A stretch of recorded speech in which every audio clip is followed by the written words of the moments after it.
نحمده ونصلي ونسلم على rasulihil karim wa ba'd. InsyaAllah kita teruskan bacaan daripada kitab Al-Hadis Al-Muntakhabah yang disusun oleh Allamah Syekh Muhammad Yusuf Al-Kandahlawi As-Siddiqi. Hadis yang seterusnya masih lagi dalam bab Al-Iman, iaitu subtopiknya kalimah thayyibah. An Abi Dzar radhiyallahu ta'ala anhu anna Rasulullah sallallahu alaihi wasallam qala qad aflaha man akhlasa qalbahu lil iman wa ja'ala qalbahu saliman wa lisanahu sadiqan wa nafsuhu mutmainnatan wa khaliquhu mustaqimatan wa ja'ala udhunahu mustami'atan wa 'ainahu nadhiratan. Rawahu Ahmad. Al-hadis rawahu Ahmad. Maknanya yang kita baca ini adalah sebahagian daripada hadis yang panjang.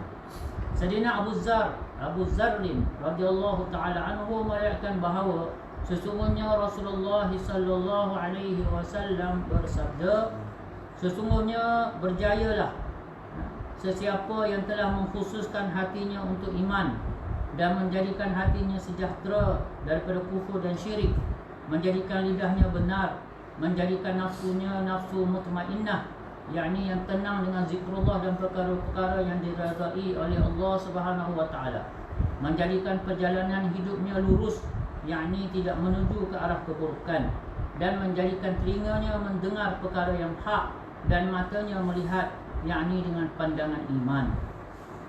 Sekali lagi terjemahan dia.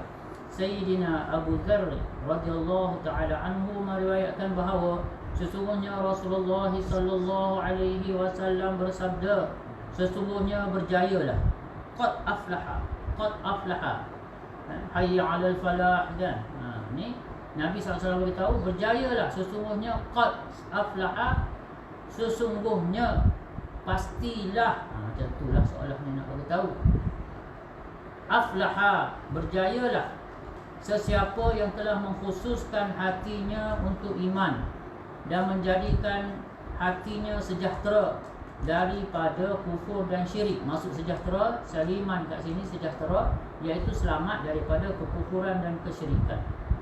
Menjadikan lidahnya benar, menjadikan nafsunya nafsu mutmainnah, iaitu nafsu yang tenang dengan zikrullah dan perkara-perkara yang diredai oleh Allah Subhanahu wa taala. Mutmainnah ni kita boleh cek, adakah kita bila buat zikrullah, baca Quran, solat, hati kita menjadi bertambah tenang, ataupun kita rasa bila nak habis. Maknanya hati tak tenang tu. Macam kalau kita minat tengok movie kan, bila kita tengok movie yang kita minat, tenang hati kita kan. Tak kira lah Tamil pun, kalau kita minat kan, kita akan tenang tengok kat Tamil tu 2 jam setengah, program tak faham pun, tapi kita sebab kita minat. Begitu juga tengok cerita Korea atau haram, tak faham, tapi sebab bila kita minat kan. Jadi kita nak rasa tenang dengan zikrullah, itu nafsu yang mutmainnah dan perkara-perkara yang diridai oleh Allah Subhanahu wa taala. Menjadikan perjalanan hidupnya lurus, mustaqiman, lurus, yakni maksud lurus tidak menuju ke arah keburukan. Dia sentiasa waspada dengan kehidupan dia. Dan menjadikan telinganya mendengar perkara yang hak dan matanya melihat dengan pandangan iman. Sifat orang yang berjaya ni, dia tengok satu perkara tu, dia akan kaitkan dengan keimanan. Sebab tu Allah Ta'ala cerita dalam Quran, orang ni bila dia tengok alam, bila dia tengok samawati wal ard ni, langit dan bumi, dia kata apa? Rabbana ma khalaqta hadza batila subhanaka faqina adzabannar. Maknanya dia pandang satu perkara dengan pandangan iman. Rabbana ma khalaqta hadza batila, tidak, wahai Tuhan kami, tidak kau jadikan semua ni, langit bumi, bukit bukau, gunung ganang, semua segala ni batila, sia-sia. Jadi dia terus hubungkan dengan pencipta segala yang dia tengok. Ini keimanan. Ini yang kita nak belajar. Tengok apa pun kita hubungkan dengan balik dengan Allah Subhanahu wa taala, dengan keredaan Allah Taala. Tidak sia-sia, ya Allah, kau yang menciptakan semua ni, dan pasti tidak sia-sia. Lepas tu dia minta apa? Dengan kesedaran besarnya Allah, hebatnya Allah, benarnya Allah Subhanahu Wa Taala, faqina azaban nar, dia minta jauh daripada neraka. Minta jauh daripada neraka. Sebab siapa yang akhir perjalanan dia sampai ke neraka dan kekal, maka itulah kegagalan total, kegagalan yang besar. Jadi hadis ini adalah sebahagian daripada hadis yang terkandung diriwayatkan oleh Imam Ahmad dalam kitab Musnad. Kitab Musnad Ahmad ini walaupun tidak termasuk dalam 6 kutubus sittah, 6 kitab hadis yang berinduk, tetapi dia termasuk juga di dalam salah satu daripada yang 9.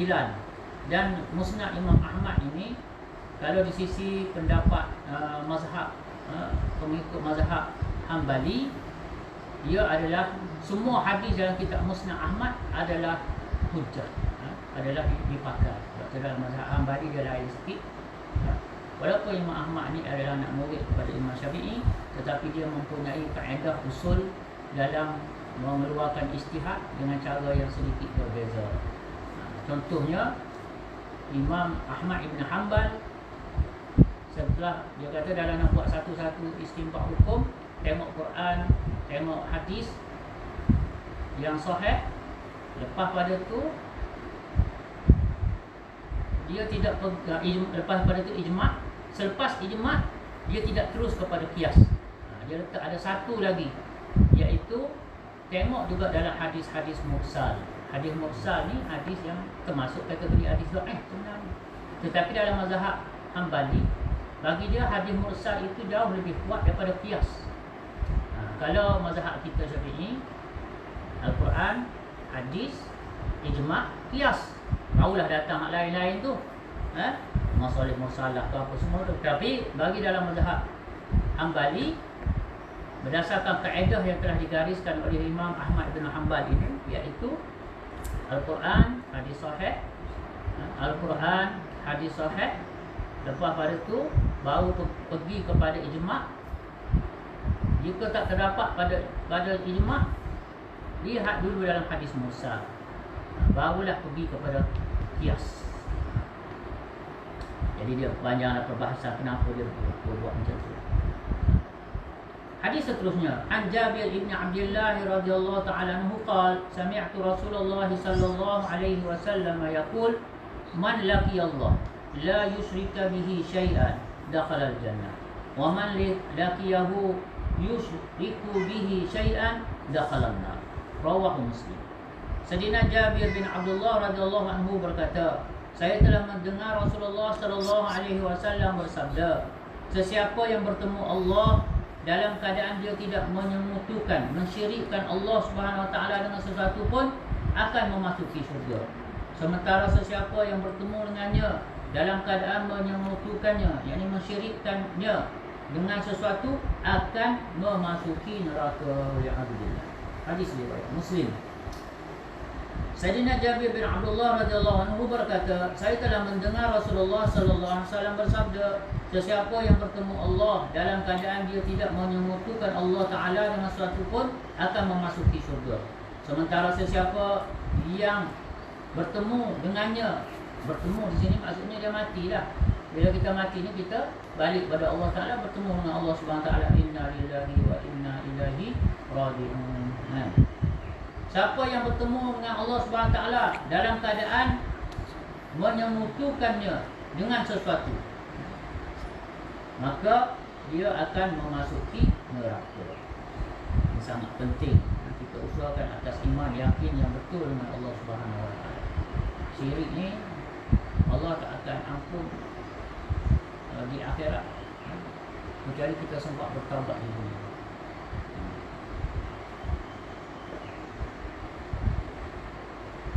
Hadis seterusnya, an Ubadah bin As-Samit radhiyallahu ta'ala anhu qala sami'tu Rasulullah sallallahu alaihi wasallam yaqul man mata la yusyriku billahi syai'an faqad harrama Allah alaihi an-nar.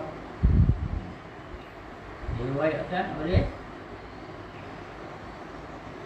An-Nasa'i, yang terdapat dalam kitab Amalul Yawmi wal Lailah.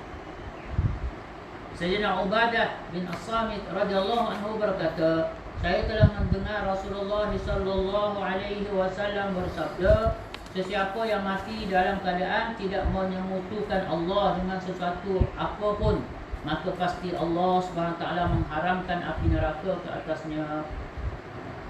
Sekali lagi, Sayyidina Ubadah bin Samit radhiyallahu anhu berkata, saya telah mendengar Rasulullah sallallahu alaihi wasallam bersabda, sesiapa yang mati dalam keadaan tidak menyekutukan Allah taala dengan sesuatu, maka pasti Allah mengharamkan api neraka ke atasnya. Hadis bagaimana yang terdapat dalam Nasa'i dalam kitab Amalul Yawmi wal Lailah. Jadi dalam hadis ini, hadis yang atas tadi, dia kata akan masuk syurga orang yang mati tanpa syirik, tanpa menyekutukan Allah, maka masuk syurga.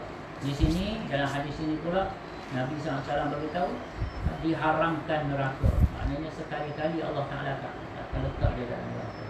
Jadi inilah berita-berita gembira dan harapan untuk kita sebenarnya. Harapan dengan iman yang kita warisi ini, kita nak berharaplah supaya kita dapat terus kuatkan iman kita, usahakan iman kita, hakikat iman kita. Kerana iman ini satu benda yang sangat penting. Iman yang murni, yang khalis, yang bersih, yang murni daripada syirik. Syirik besar, syirik kecil, itu kita nak jauhkan. Kita nak jauhkan. Macam Nabi SAW bagi tahu, riak itu ialah syirik kecil. Riak. Kita buat satu perkara ni nak tunjuk kat orang, maka itu syirik kecil. Memanglah tak jadi kafir, tapi maksudnya hati kita sudah tidak murni. Kita sudah tidak murni.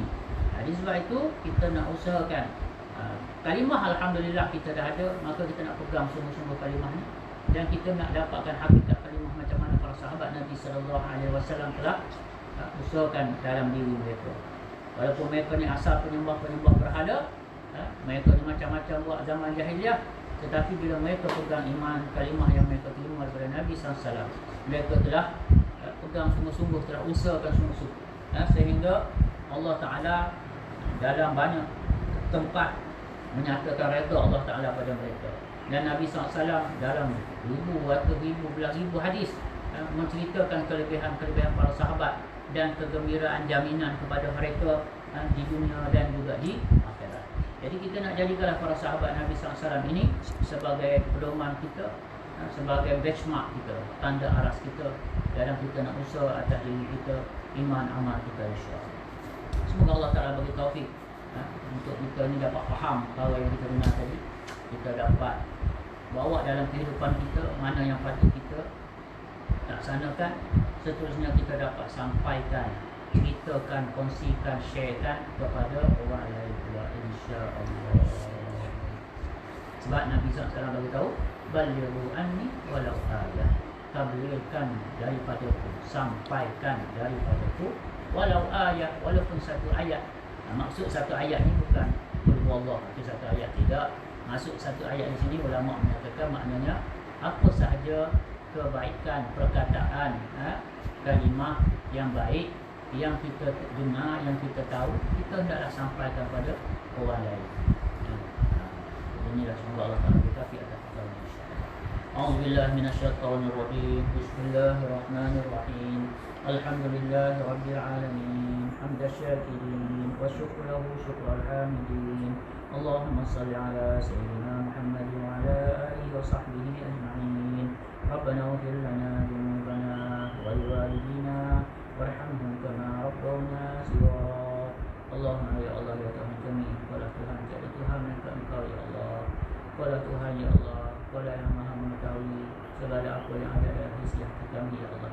Engkaulah yang maha mengetahui setiap gerak diri kami ya Allah. Tidak terselindung walau sedikit pun daripada pengetahuan ilmu ya Allah, daripada penglihatan pendengaran-Mu ya Allah. Wahai Allah, Tuhan kami, dengan rahman dan rahimlah kami mohon, ampunkanlah segala dosa-dosa kami ya Allah. Ampunlah segala salah silap kami ya Allah. Ampunlah segala kesilapan kami ya Allah. Ampunlah segala kekurangan kami ya Allah. Wahai Allah, maafkanlah kami ya Allah. Maafkanlah kami ya Allah, kehidupan pagi petang kami ya Allah, kehidupan siang malam kami ya Allah, kehidupan subuh senja kami ya Allah. Maafkanlah ya Allah. Sesungguhnya kami pasti dan kami yakin pasti banyak kekurangan ya Allah. Banyak perkara yang kami tak dapat tunaikan dan banyak perkara yang kami telah langgar perintah-Mu ya Allah. Wahai Allah, ampunlah dosa kami ya Allah. Maafkanlah dosa kami ya Allah. Hapuskanlah dosa kami ya Allah. Dengan berkat hujung-hujung Ramadan ini ya Allah. Dengan berkat hujung-hujung Ramadan ini ya Allah, percatatkanlah kami daripada golongan yang terselamat daripada neraka-Mu ya Allah. Yang diselamatkan daripada tangkapan neraka-Mu ya Allah. Yang diselamatkan daripada dihumban ke dalam neraka-Mu ya Allah. Wahai Allah, wahai Allah, terimalah kami ya Allah. Ya Allah, terimalah segala amal kami yang sikit ini ya Allah. Terimalah amal kami yang lemah ini ya Allah. Terimalah amal kami yang penuh dengan kekurangan ini ya Allah. Terimalah amal kami yang tidak ada apa sangat ini ya Allah. Wahai Allah, apa yang ada adalah harapan kami pada-Mu ya Allah, pada ihsan-Mu ya Allah. Wahai Allah, sesungguhnya siang Ramadan kami, Kau lebih tahu apa keadaan kami ya Allah. Ya Allah, Kau lebih tahu apa keadaan malam Ramadan kami ini ya Allah. Wahai Allah, sedangkan Kau telah berikan pada kami peluang yang tak pernah kami dapat ya Allah. Bila Kau uji kami dengan musibah COVID dan diberikan dengan perintah kawalan ini ya Allah, kami berada di rumah kami saja ya Allah. Itu pun kami masih lemah untuk isikan Ramadan kami dengan perkara-perkara yang menguntungkan kami ya Allah. Wahai Allah, janganlah hujung-hujung Ramadan ini Kau terus nafikan kami ya Allah daripada rahmat Ramadan ya Allah. Daripada keberkatan Ramadan ya Allah. Daripada jaminan berkesan Rasul ya Allah. Wahai Allah, wahai Tuhan kami yang ada harapan pada kami adalah kasihan belasmu ya Allah.